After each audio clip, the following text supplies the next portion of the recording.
Welcome back to the second reading of my book PAOLO, The Restoration of a Childlike Optimism, which is about PAOLO Nutini'S music and love, life, laughter, and in the face of a very difficult illness.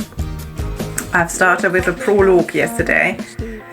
At the end of the day, it's all about marketing the success of recovery lucratively with YouTube videos that explain how to think, breathe, feel, and massage certain points, Facebook member groups, and dietary supplement programs to squeeze as much money as possible out of the hope of being one of the lucky ones to survive a deadly disease.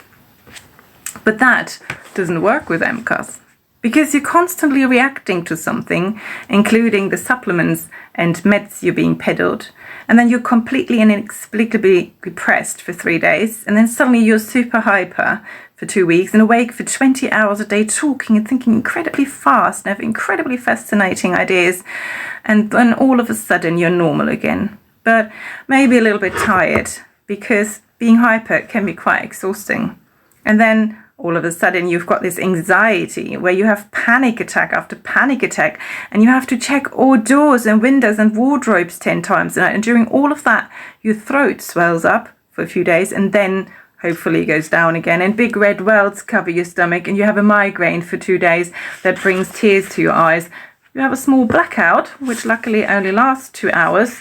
And after that, you feel a bit feverish for a few days, but that also subsides. And in between, you have to puke because a woman with perfume walked past you. And so on. In all this confusion, I'm supposed to know who I am? Am I that neurotic who suddenly shrieks out in panic? Or this crybaby who bursts into tears at every opportunity? Or this agonizingly energetic laugh noodle who cracks jokes all the time? Jean-Paul Sartre recognized this very well in his lexicon of arguments when he wrote that the self has no permanent intrinsic core, that it changes, that there is no real self, no en soi. And in my case, myself has merged with my illness, like a chain reaction under great heat, so that I no longer know where I start and where MCAS ends. It is hardly surprising that there's no one left in my life apart from my family. I'm too exhausting or weird or whatever for people wanting to have anything to do with me. It's embarrassing to go near me, to go anywhere with me. Who wears masks these days? COVID is over, accepted, ticked off. Wearing masks is out. Only hypochondriacs do that. And I even wear 2 masks on top of each other. Embarrassment squared. And in between, I reach for my inhaler. And sometimes, when even that doesn't help, I quickly run outside in the fresh air and throw up in the nearest flower bed. After one of these incidents, my longtime boyfriend said that he couldn't do it anymore, that the whole relationship was somehow not what it was at the beginning, when I was still okay, and that I wasn't what he had got himself in, and that wasn't what he had got himself into. He would invest too much into the relationship and not get enough back.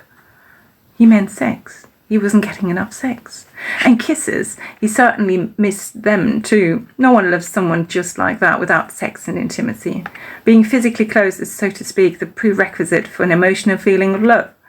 Without that, you can't feel deep enough to endure all the annoying habits that come with the package. And a man is too bored if he's not allowed in down there. It may be possible for a while to go without it out of a sense of compassion and a sincere willingness to sacrifice oneself, but in the end, the biological need to spread one's seed wins. An orgasm without being down there is only half the pleasure that certain extra is missing. I too miss that certain extra. The thought of spending the rest of my life without it opens a chasm before me, and all I can see is deep blackness of renunciation and isolation and loneliness. One could argue that it would be better to be dead and not revived during the next anaphylactic episode. Maybe I should stop lugging my EpiPens with me everywhere. Yes, they get heavy after a while, and take a chance. a kind of Russian roulette, so to speak, but instead of the bullet in the barrel of the revolver, for me it's a splash of tomato sauce from the neighboring plate, or a residue of milk froth that still sticks to my coffee cup and hasn't washed off, or a particularly wet conversation during which a droplet of spit from the other person flies into my half-open lips. Maybe I should do that. Take a little risk for a change. Do like and share. You can follow me for more parts of my book. Next time I'm going to start with the first chapter, and that is when Fred is being taken home from her parents. She's going back to her hometown Marburg, where she then tries to build her life again. She finds love. She goes on a journey. Follow us for more.